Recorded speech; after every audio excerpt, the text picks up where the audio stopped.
विश्व कोरोना महामारीको असर भोग्न नपरोस् भन्ने हेतुले शिक्षण सिकाइ कार्यकलापलाई सहज बनाउने उद्देश्यले नेसनल प्यासन कास्कीद्वारा आयोजित शिक्षण सहज सिकाइ कार्यकलापका लागि कक्षा 7 का सम्पूर्ण विद्यार्थीहरूलाई पठन पाठन सुचारू गर्ने उद्देश्यले म यहाँ उपस्थित भएको छु। नेपाली शिक्षिका चन्द्रा थापा, मेरो तर्फबाट स्वीकार्नुहोस् सबैले अभिवादन। विद्यार्थी भाइ बहिनीहरू, आज म तपाईहरूलाई आमा कविता वाचन र शब्दार्थ शिक्षण गर्न लागिरहेको छु।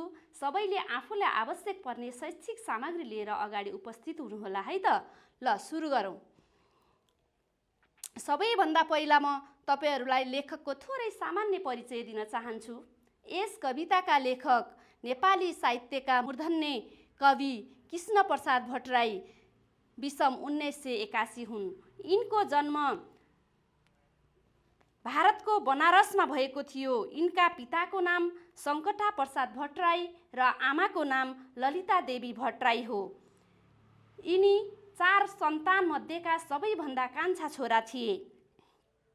विद्यार्थी कालदेखि नै राजनीतिमा सक्रिय भएका भट्टराईले सन् 1942 को अङ्ग्रेज विरुद्धको आन्दोलनमा सक्रिय भए बापत भारतमा अङ्ग्रेज शासकबाट जेल सजाय भोगेका थिए। नेपालको 104 वर्षीय राणा शासन समाप्त पारेर वैधानिक राजतन्त्र सहितको प्रजातन्त्र स्थापना गराउन 2003 सालमा नेपाली राष्ट्रिय काङ्ग्रेस नामक संस्थाको स्थापना गर्ने महत्त्वपूर्ण हात पनि यिनकै थियो। 2007 सालमा प्रजातन्त्रको स्थापना भएपछि पहिलो पटक गठित सल्लाहकार सभाको अध्यक्ष भई 2016 सालमा प्रतिनिधि सभाको सभामुख बनेर एउटा इतिहास रच्न यिनी सफल भएका थिए। पटक पटक गरी 14 वर्षसम्म जेल सजाय भोगेका यिनले नेपाली साहित्यमा उल्लेखनीय योगदान दिएका छन्। यस्ता व्यक्तिको निधन विषम 2067 साल फागुन 20 गते भएको थियो। विद्यार्थी भाइ बहिनीहरू, अब भने हामी शब्द र अर्थतिर प्रवेश गर्छौँ। ल सबैले किताब लिएर रेडी हुनुहोस् है त। ल हेर्नुहोस्। छाती चुस्नु दुध चुस्नु, सिर्जनामूल सिर्जनाकी मुहान, स्रष्टा रचनाकर्ता, इतिहास बितेको समय, कोख आमाको पेटभित्र बच्चा रहने ठाउँ, बालो बालक बच्चा, पोष पोषण तागत, स्नेहिला मायाले भरिएका, विधाता सृष्टिकर्ता भगवान, अल्प थोरै मातृवात्सल्य आमाको माया, सृष्टि रचना सिर्जना, डोलीमा अन्मिनु बिहे गर्नु, गौरव घमण्ड गर्व, निस्वार्थी स्वार्थ नभएको। तपाईहरूले शब्दको अर्थ पनि बुझिसक्नुभयो होला। अब भने हामी कवितामा प्रवेश गर्छौँ है त। ल हेर्नुहोस्। सबैभन्दा पहिला लयबोध। झिकेर मुटुको टुक्रा आँखाभित्र टाउँछिन्, भोक भोकै बसी आफू छाती चुस्न खटाउँछिन्। जिन्दगी बन्छ आमाले खाएको घाँस घाँसमा, सिर्जना मूल हुन् आमा स्रष्टाको इतिहासमा। कोखबाट निकालेर यो धरती टेक्न लाउँछिन्, ताते ताते भनी मिठो तोते बोली सिकाउँछिन्। राखेर काखमा नानी कहिले गीत गाउँछिन्, बालो सुतोस् भनी आमा हातले थुमथुम्याउँछिन्। कुनै बेला लुकी आफै शिशुलाई छकाउँछिन्, रोए पनि स्वयंमा आई हाँसी हाँसी फकाउँछिन्। डर भन्ने कुनै हुन्न आमाको काखमा हुँदा, भन्दछन् पोष नै लाग्छ स्नेहिला हातले छुँदा। नानी उठ्छ भनी राति अल्प अल्प निदाउने, नानी रुन्छ भनी चाँडै अन्तबाट बिदा हुने। नानीकै साथमा खेल्छिन् काख काखै नचाउँछिन्, आमाले नै विधाताको सृष्टिलाई बचाउँछिन्। कोखा कोखा भनी खाना नानीलाई खुवाउँछिन्, बगाई दुधको धारा शिशुलाई नुहाउँछिन्। मातृवात्सल्य रित्तिन्न जस्तै दुःख भए पनि बचरा गुण छोडेर टाढा टाढा गए पनि आमाको रूप बिग्रन्छ सन्तान जन्मिएपछि सन्तान पर भइ जान्छन् डोलीमा अन्मिएपछि तैपनि हुन्छ यो सारा आमाको निम्ति गौरव आमा निस्वार्थ देवी हुन् कसरी नभनु अब धरतीमै छ सबै चिज खोजे मिल्छ घरिघरि तर जन्म दिने आमा पाइँदैन कसै गरी। ल भाइ बहिनीहरू सुन्नुहोस् त, आमा भन्ने शब्द कति कर्णप्रिय छ, कति मर्मस्पर्शी छ। आमा भनेकी हाम्री महान देवता हुन्, भगवान हुन्। हामीले आमालाई धेरै मान्नुपर्छ। आमाले के गर्छिन् त? ल हेर्नुहोस् त, आफूले जन्म दिन्छन् आमाले जन्म दिइसकेपछि झिकेर मुटुको टुक्रा आँखाभित्र अटाउँछिन्। आफ्नो सन्तान जस्तो सुकै होस् आमालाई अत्यन्तै माया लाग्छ। आफू भोकै बस्छिन्, आफ्ना सम्पूर्ण स्वार्थहरूलाई तिलाञ्जली दिएर आमाले आफ्ना बच्चाको पेट भर्नको लागि 10 धारा दुध बगाएर चुसाउँछिन्।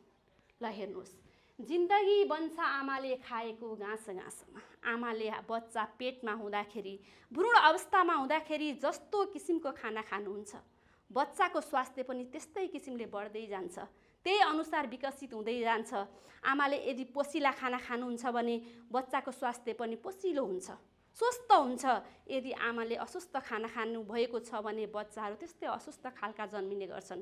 त्यसैले बच्चा भ्रूण अवस्थामा हुँदाखेरि आमाले अत्यन्तै ध्यान दिनुपर्दछ। आमा सिर्जनाकी मूल हुन्। आमा स्रष्टाको इतिहासमा आमालाई के भनिएको छ त? एउटा सिर्जनाकी मुहान भनेर भनिएको छ। आमाले यस धरतीमा जन्माउनुहुन्छ, हामीलाई हुर्काउनुहुन्छ, संसारका सबै कुराहरू सिकाउनुहुन्छ। आमाले आफ्ना नैतिक मूल्य मान्यतालाई सबै सिकाइदिनुहुन्छ। त्यसैले आमालाई हामीले स्रष्टाको इतिहासमा एउटा सिर्जनाकी मुहान भनेर भनिएको हो। भाइ बहिनीहरू, कोखबाट निकालेर यो धरती टेक्न लाउँछिन्। 9 महिनासम्म आमाले के गर्नुहुन्छ त? बच्चालाई कोखमा राख्नुहुन्छ। त्यसपछि आमाले धरतीमा टेकाउनुहुन्छ, हाम्रा सम्पूर्ण कुराहरू सिकाउनुहुन्छ। ताते ताते भनी मिठो तोते बोली सिकाउँछिन्। आमाले हामीलाई सुरुको ब क भन्ने अक्षर पनि आमाले नै सिकाउनुहुन्छ। त्यसैले आमाले आफ्ना सन्तानहरूलाई ताते ताते भनेर मिठो तोते बोली पनि आमाले नै सिकाउनुहुन्छ। आमा हाम्री सर्वस्व हुन्, निर्मात्री हुन्। विद्यार्थी भाइ बहिनीहरू, त्यसपछि ल हेर्नुहोस् है, राखेर काखमा नानी कहिले गीत गाउँछिन्। आमाले आफ्ना सन्तानलाई कहिल्यै पनि घृणा गर्दिनन्। आफ्नो सन्तान जस्तो सुकै होस्, आमाले के गर्छिन् त? काखमा राखेर कहिले गीत गाउनुहुन्छ, कहिले फकाउनुहुन्छ, कहिले हँसाउनुहुन्छ, कहिले रुहाउनुहुन्छ। अनि फेरि बालो सुतोस् भनेर बच्चालाई कतिखेर निन्द्रा लाग्छ, कतिखेर भोक लाग्छ उसले त जान्दैन, आमाले नै जान्नुहुन्छ। त्यसैले आमाले बालक सुतोस् भनेर हातले थुमथुम्याएर बच्चालाई सुताउनुहुन्छ।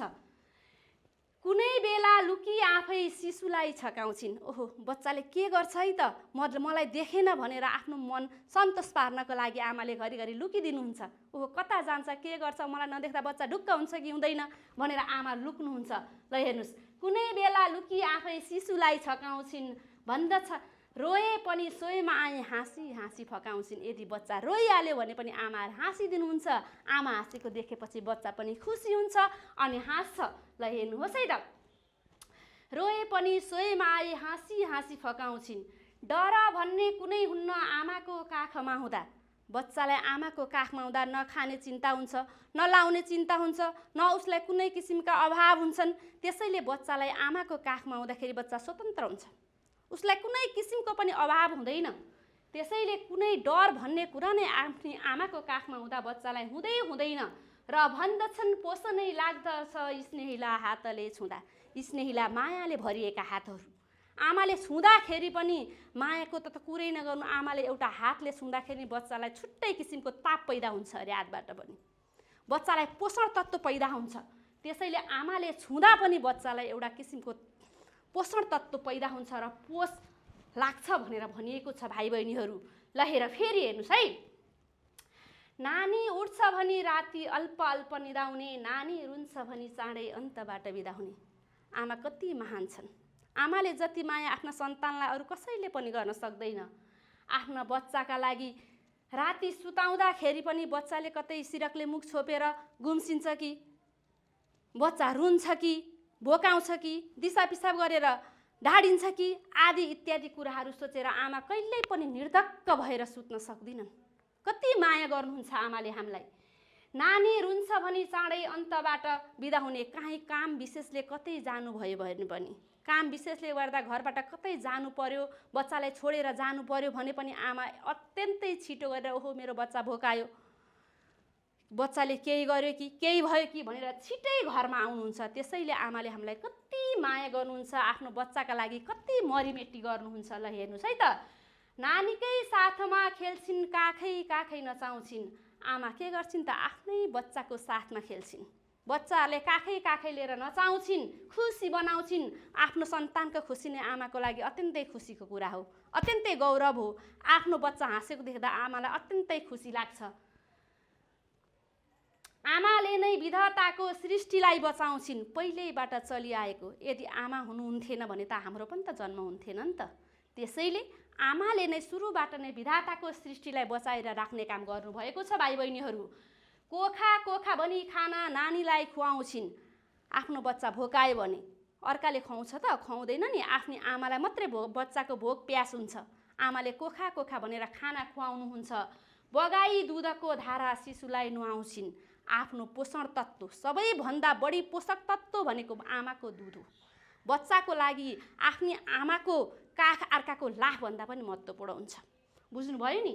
त्यसैले आमाले आफ्नो दुधको धारा बगाएर बच्चालाई नुहाइदिनुहुन्छ भनेको टन्न पेटभरि अगाइदिनुहुन्छ। मातृवात्सल्य रित्तिन्न जस्तै दुःख भए पनि आमाको माया अपराम्पार छ। आमाको माया अत्यन्तै धेरै हुन्छ। आफ्नो बच्चा जस्तो सुकै होस्, जस्तो सुकै खराब होस्, नराम्रो होस्, असल होस्, मूर्ख होस्, जस्तो होस्, तर आफ्नी आमाको लागि मातृवात्सल्य कहिल्यै पनि रित्तिँदैन। अत्यन्तै मातृवात्सल्य छचल्किएर आउँछ। अब आफ्नो बच्चा देखेपछि बचरा गुड छोडेर टाढा टाढा गए पनि आफ्ना सन्तानहरू रोजगारीको लागि होस् अथवा शैक्षिक कारण होस्, जुनसुकै कारणले कतै गए पनि आफ्ना सन्तानबाट आमा कहिल्यै पनि टाढा हुँदिनन्। सन्तानले आमालाई छोडेर गए पनि उनको मन कहिल्यै पनि सन्तानबाट टाढा हुँदैन। आमाको रूप बिग्रन्छ सन्तान जन्मिएपछि। विद्यार्थी भाइ बहिनीहरू, जब आमाले सन्तान पाउनुहुन्छ, बालबच्चाहरूलाई जन्म दिनुहुन्छ, त्यसपछि आमाको बिस्तारै अनुहार लगायत शरीरको ढङ्ग ढाँचा पनि परिवर्तन हुन्छ। तैपनि आमाले आफ्नो रूप बिग्रिएकोमा कुनै पनि गुनासो गर्नु हुँदैन। सन्तान पर भई जान्छन् डोलीमा अन्मिएपछि जब विवाह गर्छन्।